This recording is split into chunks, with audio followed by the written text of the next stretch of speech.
Buenos días, bienvenidos a la clase de hoy, sábado ya 7 de agosto del año 2021. Caramba, cómo se va el tiempo, como agua entre las manos y debemos aprovecharlo al máximo. Les agradezco la comprensión y el estar conmigo acá en esta clase que ha sido preparada de la mejor manera, siempre atendiendo los contenidos que estaban previstos para el día de hoy.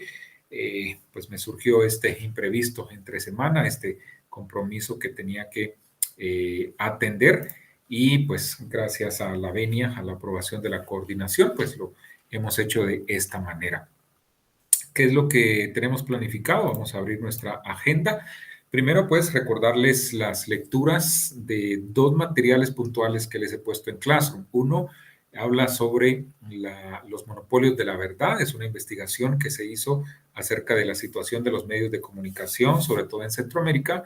Y les pido, por favor, que atiendan el apartado que habla sobre Guatemala, de la página 99 a la 121 y ahí pues van a darse cuenta ustedes de cómo está la situación, sobre todo de la radio y la televisión. El otro material es un link que les puse también de una investigación que hizo Plaza Pública en 2019, por ahí más o menos, 2018-2019. Es una serie de reportajes, son 9 reportajes y en cada uno nos hablan de un medio de comunicación o de un consorcio de medios de comunicación. Entre otras cosas, nos dicen quiénes son sus dueños, a qué intereses responden y lo más importante, cómo tuvieron llegar a ser los grandes emporios de medios de comunicación que ahora son. Cómo obtuvieron las frecuencias y van a notar ustedes o van a comprender que pues la mayoría o casi todos pues no tienen tan buena historia en cuanto a la forma como se agenciaron de esas frecuencias radioeléctricas en el país, ¿verdad? O sea, no fue de la manera más transparente posible. Eso es lo más importante de ese material para comprender, ¿verdad? Y que sepamos en dónde estamos parados, para cuando en algún momento lleguemos a estar en esos medios, o quienes ya lo están, pues sepan pues dónde están ubicados, ¿verdad? Um, por favor, atiendan eso. Uno de los temas centrales para hoy, pues es hablar acerca de las estrategias de manipulación de masas de el señor Noam Chomsky y pues esto pues refuerza lo que hemos venido platicando en estas últimas clases. Recuerdan, iniciamos con los fines y las motivaciones de los medios de comunicación, luego platicamos acerca de qué es información, qué es desinformación y qué es manipulación, ¿verdad? Hay material sobre eso para quienes no han reforzado el tema y que comprendan de la mejor manera. Y hoy justamente con este repaso que vamos a hacer así muy rápido porque no nos podemos detener por factor tiempo de las estrategias de manipulación de masas del señor Noam Chomsky, pues vamos a cerrar con esto. Después de una explicación breve que voy a hacer acerca de estas estrategias, pues les voy a indicar un link también que les voy a poner en Classroom de un material audiovisual en donde una comunicadora, una periodista mexicana, explica mejor que su servidor y hace cada una de estas estrategias. Pone ejemplos de México, pero no es extraño a lo que pasa en Guatemala, para que ustedes hagan la relación. Y lo vamos a hacer de esa manera porque van a tener más tiempo para poder comprenderlo. Es más, les pido que de la mano con la lectura de su documento que tienen ahí, pues vayan viendo ese video y van a ver que es fácil poder entender cada una de estas estrategias. Repito que se dan, se practican a través de los medios y sobre todo a través de los medios de comunicación masiva y las echan a andar muchas veces los gobiernos, ¿sí? Por favor, para que lo tomen muy en cuenta. Así que déjenme presentar, vamos a ver, para poder hacer una explicación así bastante rápida de estas estrategias que se le atribuyen a ese señor que ustedes ven ahí en la fotografía, al señor Noam Chomsky. Vamos a comenzar con la número 1 y habla sobre la estrategia de la distracción. No voy a leer lo que dice el PDF porque esa es la invitación que les hago a quienes no lo han hecho. Yo sé que ya algunos ya lo leyeron, pero quienes no, para que hagan esa lectura detenidamente del material. Y lo ideal será que de la mano con lo que les cuento de la explicación esta de México lo pudieran hacer. La estrategia de la extracción es la número 1. ¿De qué trata? Miren, ¿han oído hablar ustedes de las famosas cortinas de humo? Bueno, no es nada más y nada menos que eso, ¿sí? Las famosas cortinas de humo o las bolas que se levantan, ¿no? Cuando se quiere hacer olvidar una noticia, ¿verdad? Y surge otra. Muchas veces esa noticia que mata a la que está vigente son fabricadas, son creadas y a veces por el mismo gobierno, ¿no? Cuando algo le afecta.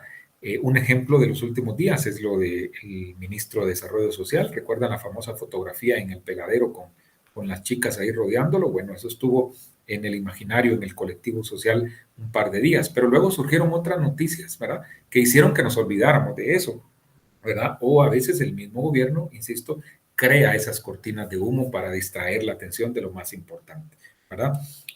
Con su lectura ustedes van a reforzar cada una de las estrategias. La segunda es la que dice que muchas veces se crean problemas y a la vez nos ofrecen la solución, ¿verdad? Esos problemas muchas veces también son creadas desde el mismo Estado, desde el mismo gobierno en este caso, ¿verdad? Eh, Olas de violencia, por ejemplo, que se generan para ofrecernos soluciones de seguridad, por ejemplo, ¿verdad?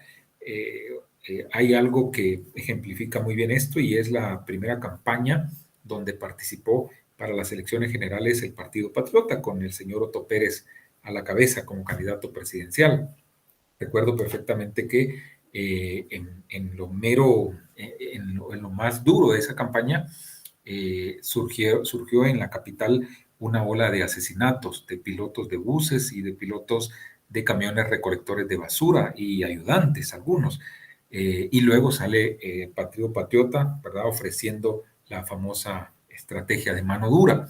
Hubo más de alguno que pensó, ¿verdad?, que esa ola de violencia pudo haber sido generada a propósito, ¿verdad?, para ofrecer esa solución. No lo estoy asegurando, conste, pero hubo expertos en ese tiempo que dijeron que pudo haber sido eso fabricado. Imagínense hasta dónde llega la ambición del poder, ¿verdad? La tercera habla acerca de la gradualidad. Para entender esta estrategia de mejor manera, debemos comprender primero el término gradualidad, de dónde viene, de gradual, de ir poco a poco, de ir paso a paso, ¿verdad? Cuando se nos vende una idea y se nos dice, bueno, hagámoslo ahora, pero lo vamos a hacer paso a paso, ¿sí? Para que no nos duela. Eh, Hay un ejemplo clásico acá. Bueno, el documento habla incluso de las privatizaciones, ¿no? Como en la década de los 80, 90 se privatizaron muchos servicios del Estado y se fue haciendo poco a poco, hasta que todo pasó a manos privadas, ¿verdad? Un ejemplo clásico también aquí, pues es cuando se anuncia un incremento a la energía eléctrica y se nos dice, en este mes va a ser un 10%, dentro de 3 meses otro 10%, y así sucesivamente hasta que pues llegan a un 100%, y como fue paso a paso, ni cuenta nos dimos, no nos dolió, ¿verdad?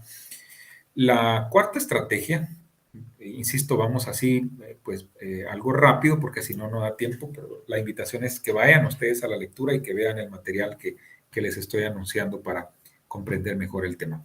La estrategia de diferir es muy parecida a la anterior, a la de la gradualidad. Acá, entre otras cosas, nos dice que muchas veces se nos imponen ciertas medidas y se nos dice que debemos aceptarlas, aunque en ese momento sean dolorosas, pero son necesarias, ¿verdad? El ejemplo que yo pongo acá es cuando en el Congreso de la República se aprueba, mejor dicho, deuda millonaria, en la mayoría de los casos, ¿no? Los préstamos millonarios. Y se nos dice, bueno, miren, es un mal necesario, debemos hacerlo porque si no, para evitar un mal futuro, ¿verdad? Así se nos vende esas acciones, ¿no? Y utilizan esta estrategia. La número 5 trata de dirigirse al público como criaturas de poca edad. ¿Por qué como criaturas de poca edad? Bueno, porque a los niños es fácil manipularlos, ¿sí? Entonces, muchos de los mensajes que se nos transmiten, sobre todo a través de la televisión, están producidos de manera tal que nos ven como niños, ¿verdad? Y hay un montón de ejemplos, pero entre anuncios, programas de televisión, etcétera, todo está muy bien craneado, ¿verdad? Para que el mensaje llegue o se cumpla el cometido que quieren los productores o los que tienen ciertos intereses, ¿verdad? En que ese mensaje se haga de esa manera.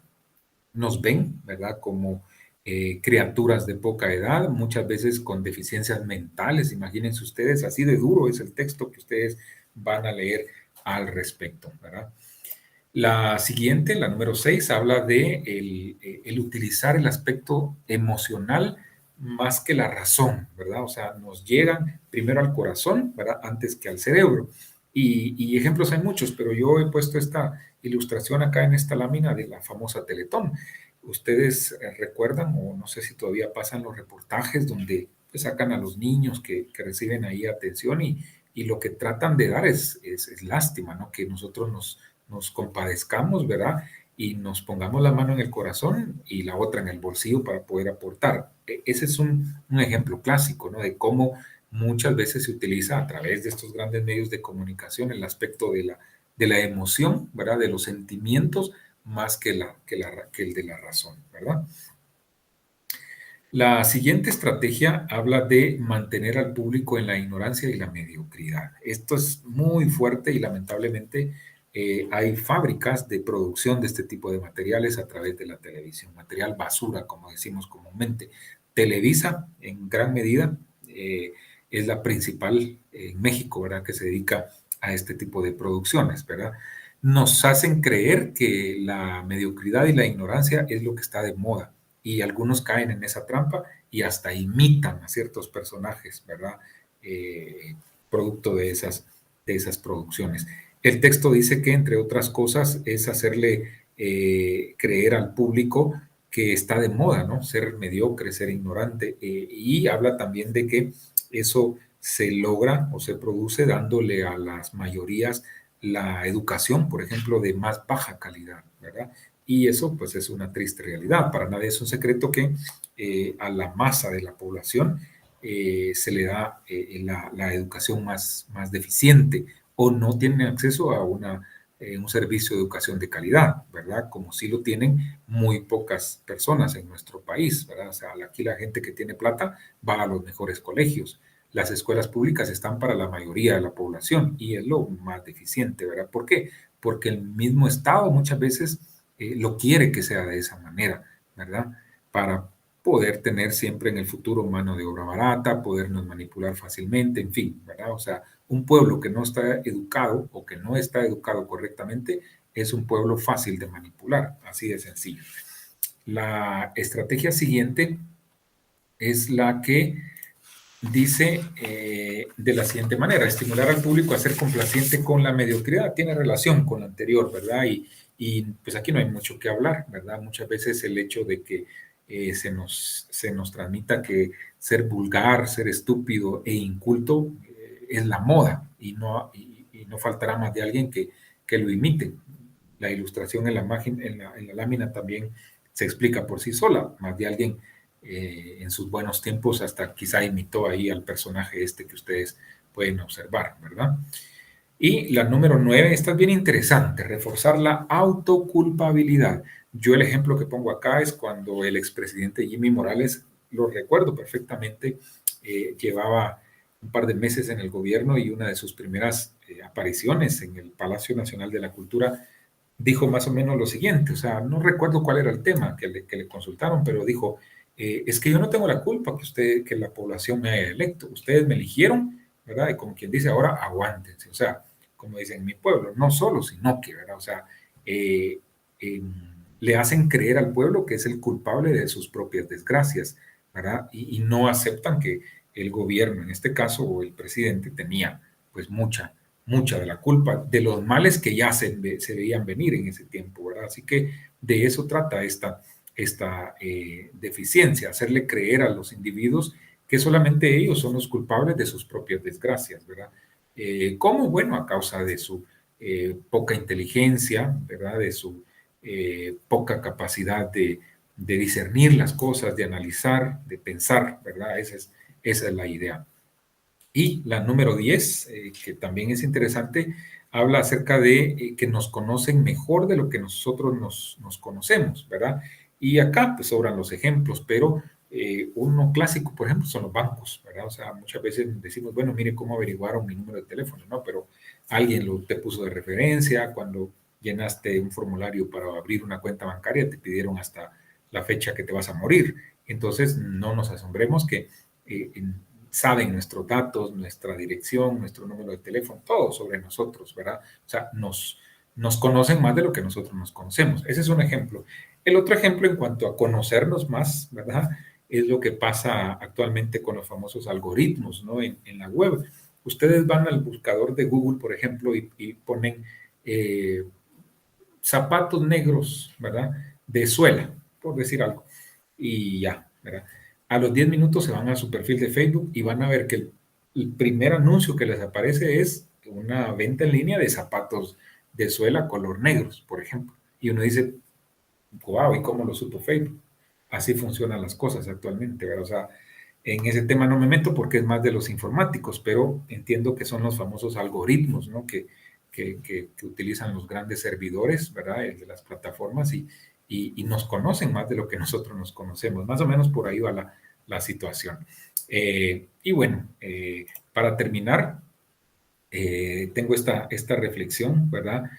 Había una vez un pueblo ignorante, pero tan ignorante que sabía más de fútbol que de sus propios derechos. Esa es una triste realidad y lamentablemente el deporte, en este caso el fútbol, que es que mueve masas más que cualquier otro deporte, es también utilizado para entretener a la gente, ¿sí? Para desviar la atención de problemas mayores. Recuerdo perfectamente cuando nos encerraron en la pandemia, no había deporte menos fútbol en ninguna parte del mundo. Y muchos recordarán que la primera liga que se activó, si no estoy mal, fue la alemana y una cadena de canales internacionales de deportes, pues comenzó a transmitir la liga alemana y ya tuvimos algo para entretenernos. Luego se vino la española y así otras ligas de fútbol, etcétera, ¿verdad? Entonces hubo más entretención. Hasta eso es utilizado estratégicamente para tenernos ahí embobados, ¿verdad? Y que nos olvidemos de otros problemas más importantes que puedan estar sucediendo, ¿verdad? Así que esta es la presentación, insisto, acá solo están los títulos, vayan al PDF que les he puesto ahí en Classroom para que puedan comprenderlo y mejor si lo hacen de la mano con el material, que les voy a poner el link de este video, ¿verdad? De esta comunicadora mexicana que explica mejor que su servidor y más detenidamente cada una de estas estrategias. Hagan su tiempito y vean, tarda alrededor de 5 o 6 minutos, ¿verdad? ¿Qué más tenemos para esta clase? Voy nuevamente a mi agenda.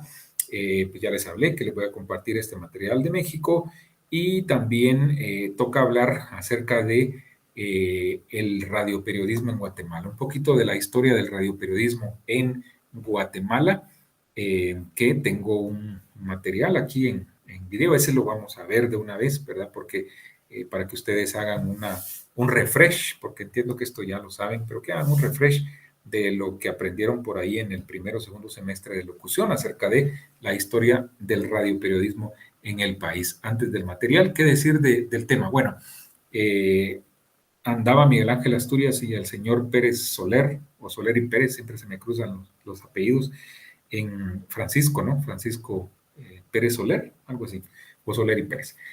Por España, ¿no? Por Barcelona, andaban paseando ahí los señorones y de repente, ¿no? Yo me imagino así la escena, pues escucharon como en un megáfono noticias, ¿no? Que venían de una calle lejana y bueno, dijeron, bueno, son noticias en radio y se trajeron la idea para Guatemala y así fue como fundaron el famoso Diario del Aire. ¿Qué es lo que sucedía con Diario del Aire? Bueno, era una transmisión en directo, ¿verdad? O en vivo ahí, ¿verdad? De las noticias que eran escritas en el Diario de Centroamérica, ¿sí? Ellos agarraban el periódico y leían esas noticias, ¿verdad? Después ya hubo anuncios en el Diario del Aire, pero inicialmente eran esas noticias. Más adelante incluso, pues ya no leían las noticias del periódico, sino que ellos redactaban esas noticias. Y era todo un espectáculo. Por ahí andan unos audios, espero conseguirlos o si alguien los consigue para que puedan escuchar cómo era, ¿verdad? Escuchar la voz de Miguel Ángel Asturias. Imagínense ustedes a los que nos apasiona la radio, eso es emocionante, ¿verdad? Hubiésemos querido vivir esos tiempos, ¿verdad? Entonces, no vamos a profundizar en eso porque, repito, es solo un repaso, ¿verdad? De lo que ustedes ya saben. Eh, ¿Qué pasó? Pues obviamente el Diario del Aire en la década de los 40, ¿verdad? Con el gobierno de Jorge Ubico, pues desapareció, ¿verdad? Eh, de, del mapa prácticamente, ¿verdad? Pero sirvió de base para lo que se vino después, ¿verdad? Otros radioperiódicos. Yo recuerdo todavía haber escuchado al Debate, radioperiódico El Debate, Guatemala Flash, no se diga, ¿verdad? Y después, ¿verdad? Que tardaron en el tiempo y es el referente más próximo que tenemos, Comando Informativo de Radio Mundial, que lamentablemente creo que ya no se escucha. Hay un litigio ahí de la radio con las frecuencias de central de radios, una cosa así, y creo que ya no está, ¿verdad? O no sé si en internet, alguien que sepa que nos cuente, pero era el referente más próximo, que trataban de hacerlo aún como era más o menos el diario del aire, un locutor que lee la noticia y luego el locutor comercial a media noticia, etcétera, todo un show, ¿verdad? Y hay otro referente también que aún se mantiene, que es el Independiente en Nuevo Mundo Radio, que ahora ya intentan hacer una radiorevista informativa. Hace 10, 15 años aún mantenían el formato casi de radio periódico. Hay algunos segmentos que sí todavía los mantienen y que eran propios de los radioperiódicos. El editorial, por ejemplo, ¿verdad? Solo lo van a escuchar en el Independiente. Otros radio noticieros como el Noticentro de Radio Sonora sacan un editorial, pero eventualmente, o sea, y ahí para mí deja de cumplir esa característica, porque el editorial tiene que ser constante, diario en este caso, ¿verdad? Pero ellos lo sacan eventualmente, insisto. Ahorita, por ejemplo, con la destitución del fiscal de la FESI, Juan Francisco Sandoval, sacaron una opinión, ¿verdad?, del medio, ¿verdad? Pero es solo cuando surgen esos temas, casi siempre van a ser temas que a ellos les interesa por X o Y razón, ya sea que estén a favor o en contra, ¿verdad? Y bueno, luego, pues, regresando al diario del aire, desaparece, repito, y sirve de referente para lo que se vino después, ¿verdad? Actualmente lo que se intenta, insisto, son especies de radiorevistas informativas. A veces, eh, mm, pues el análisis que van a hacer ustedes, el resultado que va a arrojar va a ser interesante porque a ver si concluyen en que si son radiorevistas o todavía no, ¿verdad? O qué les falta. Va a ser bien interesante ese trabajo, que es lo que van a hacer en grupo más adelante, ¿verdad? Pero por ahí viene la historia del radioperiodismo, ¿verdad? Cómo surgió. Insisto, hay teorías sobre eso, hay algunos materiales que ustedes pueden acudir y reforzar ese tema. Aquí es nada más a manera de repaso. Eh, bueno, voy a compartirles el material que les cuento y luego pues platicamos pues de otros asuntos, ¿verdad? Para que va a ser la parte final de la clase. No se vayan, por favor, ¿verdad? Les conviene. Y déjenme ver si hago aquí la conexión respectiva para poderles compartir. El material es una línea de tiempo de la radio en Guatemala, ¿verdad? Es la historia de cómo surge la radiodifusión, el radioperiodismo, un poco de la radio en general y más o menos cómo estamos hasta nuestros días. Es un material muy reciente, fue producido ahí en febrero ya de este año incluso, ¿verdad? Así que voy a ver que logren escuchar bien acá. Historia de la radio en Guatemala. La radio en Guatemala se inició formalmente en el año de 1930, aunque mucho antes guatemaltecos de familias más acomodadas económicamente ya tenían radioreceptores, en las cuales escuchaban radiotransmisiones de ondas largas que llegaban desde los Estados Unidos, México y algunas partes de América del Sur. Estos radioreceptores causaron gran sensación, por la que muchos comerciantes decidieron importarlos para su venta, aunque en Guatemala aún no existían radiodifusoras nacionales. 1930. En Guatemala, la historia de la radio se remonta a 1930, cuando don Julio Caballeros Paz, jefe de la estación radiotelegráfica que efectuaba servicio mundial de radiogramas, funda la primera radiodifusora. Luego de obtener la autorización del presidente de la República, general Lázaro Chacón, la emisora radial sale al aire la noche del 15 de septiembre de 1930, cuando inicia el funcionamiento de la TGA. Las siglas llevaban la A porque funcionaba en la estación de radiotelegrafía, pero esta fue reemplazada por la W, siglas que designan a esta radio que funciona actualmente como La Voz de Guatemala, TGW. Con el triunfo de la Revolución Democrática en 1944, dio inicio al movimiento más brillante de la radio en Guatemala. El presidente de la República de aquella época, Juan José Arévalo Bermejo, creía que la radio es un medio de comunicación educativo y formativo. Esto ayudó grandemente al apogeo de la radio en aquella época, y en especial la de TGW. La programación de aquella época, aparte de tener un impulso a nivel nacional, también apoyó al arte nacional. En tal razón, se puede concebir aquella época como el modelo ideal de la radiodifusión. 1938, TGC.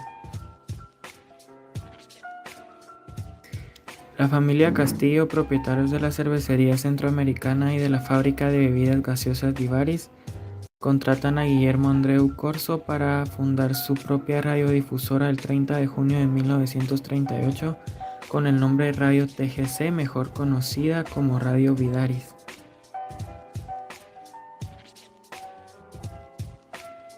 Esta tiene relación directamente con el nombre de las gaseosas que vendían y distribuían los hermanos Castillo.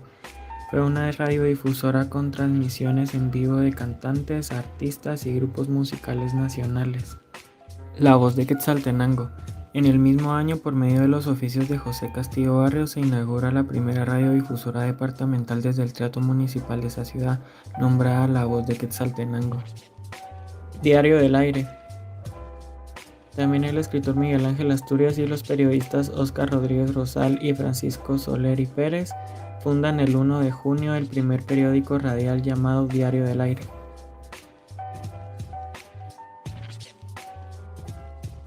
(1946) Tita Corina. En 1946 se inicia la conducción y dirección de Marta Bolaños de Prado y José Castañeda Medinilla.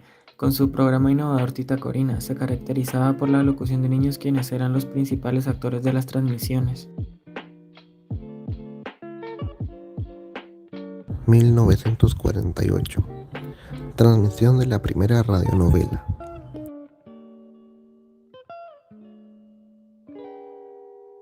Es hasta 1948 que, por iniciativa de la actriz Olga Mendoza y María Luisa Aragón, nace la primera radionovela. Aragón adaptaba las novelas de José Milla y Vidaurre para los programas en radio. Las primeras se llamó El misterio de la cumbre, luego transmitieron Tempestad en el alma, El tesoro de los pobres y por último Un loteriazo en plena crisis, quienes actualmente acaparan un alto porcentaje del cuadrante de frecuencias FM y AM. 1954. Poco duró el apogeo en Guatemala. Después de 1954, la radio adopta un perfil diferente. Debido a cuestiones políticas, la programación fue desplazada por el dominio de un país del norte. 1956. RCN. En una entrevista, Guillermo Alcázar Flores cuenta que el 1 de diciembre de 1956 nació Radio Indiana en Mazatenango, la primera estación de RCN, con la intención de unificar los proyectos existentes en diversas regiones. La familia Alcázar Solís logró unificar las radios que tenían presencia en el oriente y fueron frecuencias que manejaba Fernando Alcázar. En la revista Crónicas de un Titán describe que empieza a difundir su señal en Ciudad Capital, lo que se conoció como FM 95, actualmente se conoce como 949 Radio, una estación que presenta música en inglés de la actualidad con géneros como el pop, rock suave, electrónica, hip hop, entre otros. Grupo Emisoras Unidas. Un artículo menciona que este grupo fue fundado en 1964. Guatemala era regida por el coronel Enrique Peralta Azurdia y tenían la idea de crear una cadena de radio. La cobertura al principio era limitada, hasta que se amplió el novedoso concepto de enlaces. En 1971, Emisoras Unidas se convirtió en una cadena radial. Se integra a Cercano, el primer sistema de noticias centroamericano.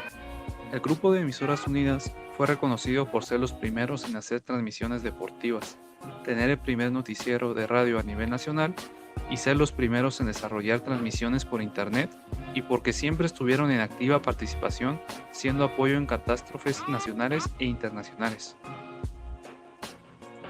Central de Radio S.A. En 1986 surge también una cadena de radios que poco a poco se da a conocer como Central de Radio. La empresa sale al mercado con 2 estaciones que actualmente siguen siendo una de las más importantes en la mayoría de encuestas: Alfa 97.3 y Tropicalida. La ventaja de este grupo de lanzar otras estaciones fue que contó con el financiamiento del principal de los medios a nivel latinoamericano, el mexicano Ángelo González. La relación directa con él les permitió una alianza entre canales de televisión, estaciones de radio y cines para tener a las audiencias más importantes del país. Datos curiosos. En 1930 nació la época de oro de la canción guatemalteca y la radio incorporó las primeras obras de teatro que compiten con sus pares a nivel internacional. En la década de 1950, varios artistas alcanzaron renombre, algunos de ellos fueron Paco Pérez y Gustavo Adolfo Palma, entre muchos más artistas. La TGW fue declarada Patrimonio Cultural de la Nación el 18 de mayo de 2012 por medio del Acuerdo Ministerial 459-2012. Con la creación de la radio se dio origen al Radioteatro Nacional y Radioteatro Infantil en Guatemala. El siglo XXI. La radio tuvo grandes cambios en el siglo XXI. Esto debido a la incorporación de las nuevas tecnologías como audífonos, teléfonos y reproductores personales. El impacto de todo lo nuevo dan asomos de lo que será la radio en el futuro. El ejemplo más claro de dicho suceso fue la llegada del Internet, que modificó a todos los medios de comunicación, y por supuesto que la radio no fue la excepción. Acontecimientos que marcaron dicho siglo. Los auriculares fueron suplantados por altavoces, se suprimieron las baterías que utilizaban las pequeñas radios por conexión a la red. Los discos de acetato son desplazados por los discos compactos, CD. Posteriormente también se comienzan a descubrir programas y formatos como el MP3 que permiten obtener música a un menor costo. Y el cambio trascendental en este siglo es el aparecimiento de la radio digital, que ofrece calidad de sonido al igual que el CD, sin pérdida de señal y la cual se puede sintonizar desde el celular o computadora. Las generaciones del siglo XXI son audiovisuales, por lo que la oferta de percibir sensaciones únicamente auditivas en la radio no es tan atractiva como las imágenes visuales y virtuales que aparecen con la nueva tecnología. Hoy en día, la mayoría de estaciones radiales cuentan con su aplicación para escuchar radio por internet. De hecho, evalúan el alcance de la conexión y como cada día existen nuevos usuarios en línea. Estas son algunas emisoras de radio en Ciudad de Guatemala que se pueden escuchar en línea actualmente. Fama 102.5, Emisoras Unidas 89.7, Radio Sonora 96.9, Ilumina 98.1, Clásica 106.5. A pesar de los cambios que se han vivido, la radio permanece y tiene ventajas tales como que es una fuente para mostrar publicidad. También por medio de la radio se reciben muchos programas que pueden aportar a la vida del radioescucha y proporciona conocimiento, diversión, noticias de forma masiva. La radio en Guatemala está más viva que nunca, por lo cual es importante conocer su pasado y conocer las emisoras que existen hoy en día para poder ampliar nuestros medios de comunicación.